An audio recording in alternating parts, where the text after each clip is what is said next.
Hey there, honor students. I just wanted to give you a quick rundown of how to use the simulator for today's second law lab simulation.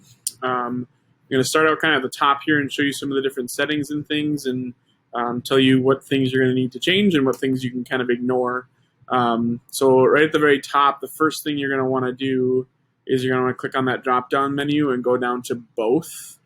What that's going to do is that's going to display the graph over here along with your simulation on the left-hand side.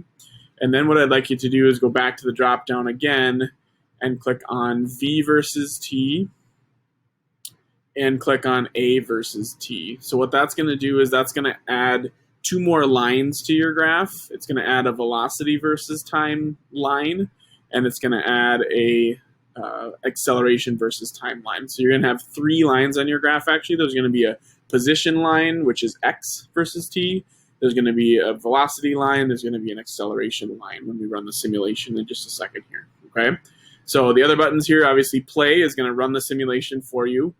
Step, that actually allows you to run the simulation step by step. So it'll just go really slowly. If you have to click it multiple times to get it to go through the simulation. So if you want to slow your simulation down and just do step by step, you can do that.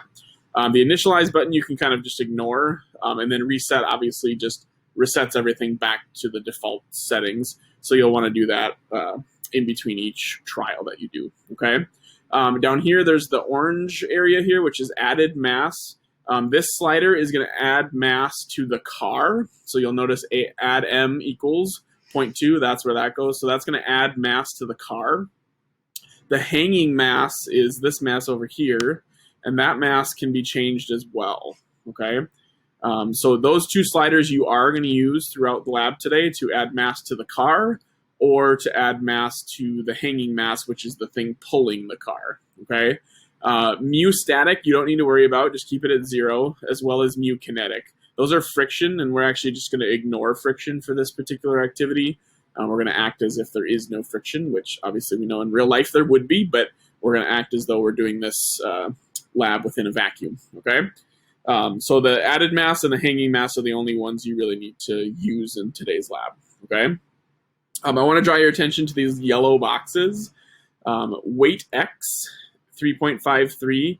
That is the weight in newtons of the hanging mass over here. Okay. So it has a mass of 0.36 kilograms, but the force that it's applying to the car is equal to 3.53 newtons, which is also shown over here. In this yellow box, that's 3.53 newtons. That's the force that's being used to pull on the car as a result of that hanging mass here. Okay, so when you'll notice when you change the hanging mass, that force changes as well. So now it went to 0.78. Okay, so that's the force that's pulling on the car. You'll notice the size of the mass actually changes as well.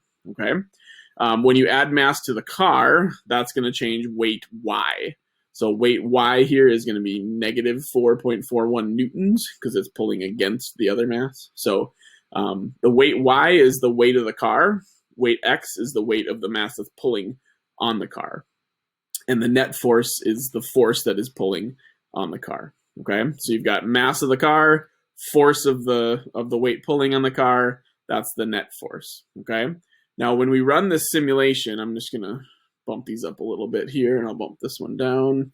So when we run this simulation, you're going to get 3 lines on your graph, and I want to show you which lines to pay attention to here. Okay, so when you run the simulation, it's going to come out looking something like this, depending on how much mass you have added and how much the mass of your hanging mass is. Okay, but you're going to get 3 lines. The blue line here is going to show you the position versus time graph. So that's essentially showing you the speed of the object.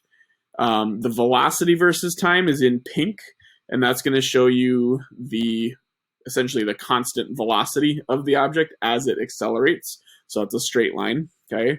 And then the rate of acceleration is going to be shown in red. So for this one, the acceleration would be 3.9 meters per second squared.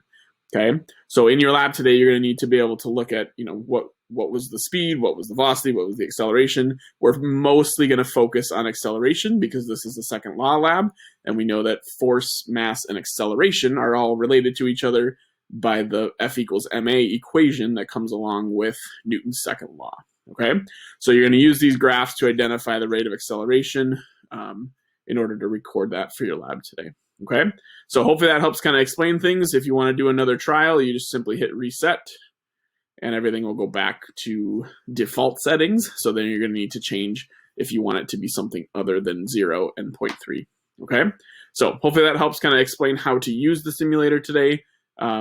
Work through your lab today and answer the questions, and then you're good to go. So let me know if you have any questions on how to use this.